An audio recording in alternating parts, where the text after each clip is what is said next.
Alright guys, so we just saw the launch of the all-new F8 Tributo.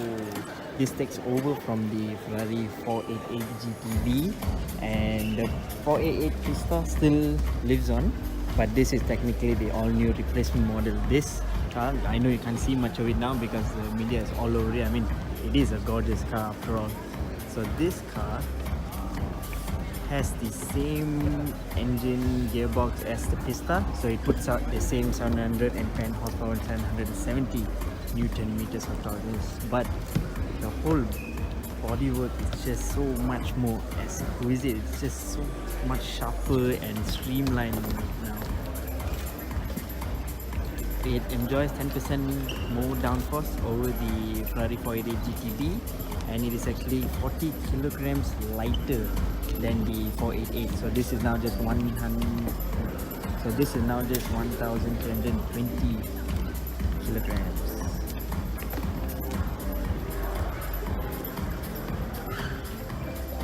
Aha! So somewhere in between everybody there managed to see that it is left-hand drive version.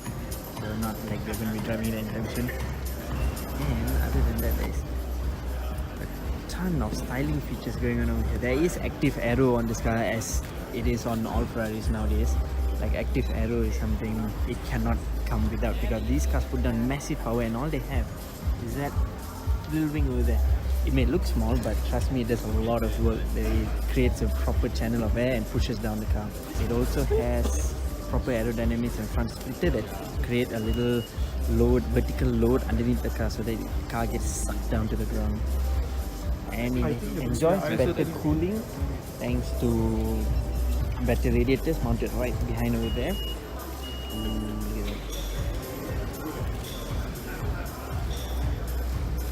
So as soon as the crowd clears out, we're going to get a bit more deeper inside to check out the interior. But right now I'm just going to let you guys drool.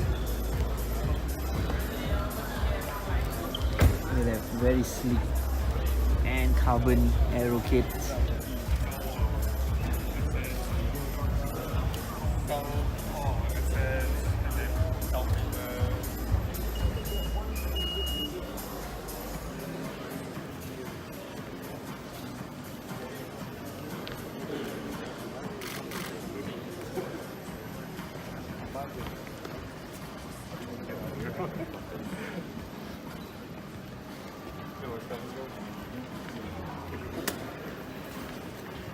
Right, so the backhand has quite a lot going on over here, but all of it is very functional. You got the exhaust coming pretty much very close to the center, only separated by the diffuser.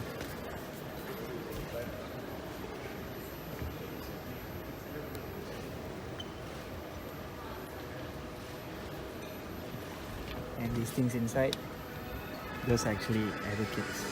They help to channel the air and suck it down under the spoiler.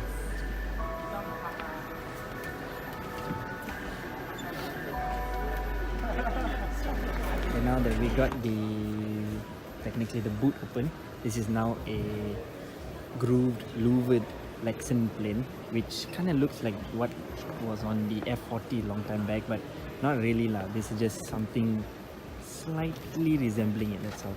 Inside the engine bay, got lots and lots of carbon going on, the carbon intakes, and then of course the Mehusi engine itself. And that is serious badging. Look at that, everything is actually well hidden inside, because this is after all a mid-engine car. Look at that, that's how far in it is. The axle is sitting all the way here and the engine is all the way there. So this is very much mid-engine, and you got cooling ducts over here, wow, everything channeling air into the fire breathing engine. Alright, inside, of course this is sold as a two-seater, so behind all you get is a little almost non-existent luggage space. Maybe you can put like one packet of mee goreng, or an umbrella, something like that, but that's about it. You do have some netting if you don't want things flying around in your hypercar, supercar. So some stats: 0 to 100 2.9 seconds, 0 to 200 7.8 seconds, and then all the way to 340 kilometers an hour, which of course in Malaysia you can't do legally. as far as we know lah.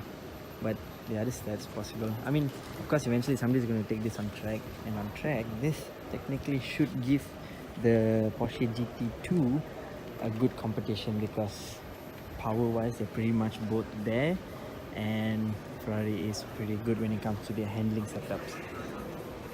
Wow, this is in Corsa Blue, and it equally matches the sitting inside, as you can see over at the driver and passenger seat. You got a little blue over there sitting. So the price is just under 1.1 million before any duty charges and excluding all of your options. Right, inside it's business as usual for Ferrari. You have, I'm not sure how supportive these seats are until I get them on a proper drive, but inside everything else is the same. You got a passenger display, 7-inch touchscreen. You got a new control panel over here, and you actually have a smaller steering wheel compared to the 488, so it should be more usable on a day-to-day basis.